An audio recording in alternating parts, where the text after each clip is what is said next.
Hey guys, welcome to my channel. It's me সপ্তর্ষি চক্রবর্তী। তোমাদের জন্য নিয়ে আসলাম আরও একটি নতুন ভিডিও। আজকের এই ভিডিওটা আমার জন্য খুবই স্পেশাল, কারণ আজকের ভিডিওটাতে থাকছে আমার স্পেশাল মানুষের বার্থডেতে আমরা কি করলাম তাই। Happy birthday to you. তো আমার স্পেশাল মানুষটা আর কেউ না, আমার বেস্ট ফ্রেন্ড। আমার বেস্ট ফ্রেন্ডের নাম হচ্ছে মিথিলা।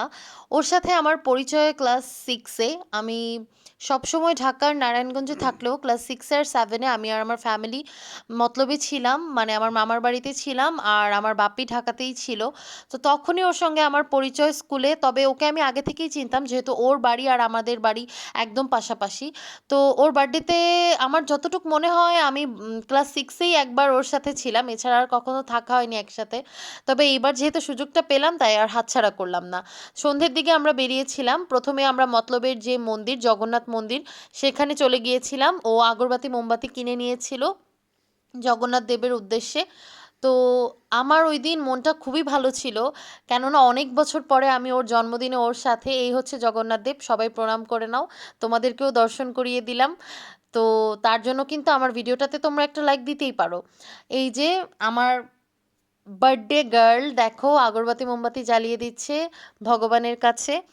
আমার মনে আছে যখন আমরা ক্লাস 6-7-এ পড়তাম আর কি, ও যখন স্কুলে যেতাম আমাকে নিয়ে যেত।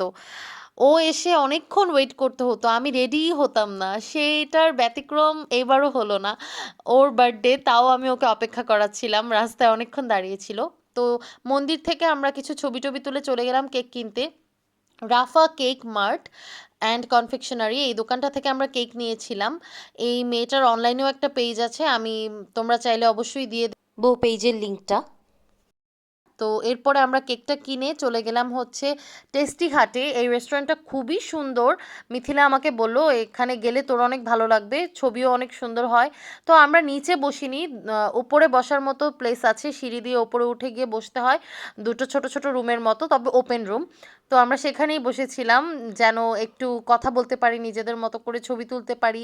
আর আমাদের কথা তো শুরু হলে একবার শেষই হয় না। এরপর হচ্ছে আমরা কেক কাটিং পর্ব শুরুর আগেই ও বলল যে চল আগে কিছু একটা অর্ডার দিই। তো এই ট্রিটটা কিন্তু ওই আমাকে দিয়েছিল। আমাদের দুজনের জন্য অর্ডার করে দিয়েছিল কোল্ড কফি আর বার্গার। সত্যি মতলবের রেস্টুরেন্টের বার্গার যে এত মজা হবে আমি ভাবতে পারিনি। এত জুসি একটা বার্গার ছিল, কোল্ড কফিটাও এভারেজ ছিল। এরপরও কেকটা খুললো, আমরা দুজন কিন্তু ওই দিন ম্যাচিং করে পড়েছিলাম। জানি না কিভাবে কাকতালীয়ভাবে কেকটাও আমাদের ড্রেসের সঙ্গে ম্যাচিং হয়ে গিয়েছিল।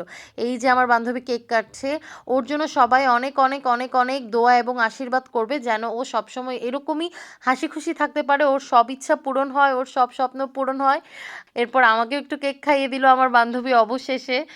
এবার আমি তাকে একটু কেক খাইয়ে দিব। এই যে তার লাজুক লাজুক হাসিটা।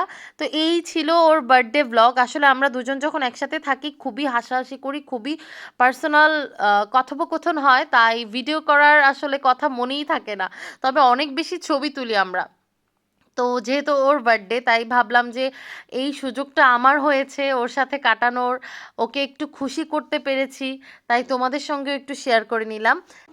বন্ধুত্ব ব্যাপারটাই আসলে অনেক পবিত্র, অনেক সুন্দর, অনেক দারুণ। Thanks for watching.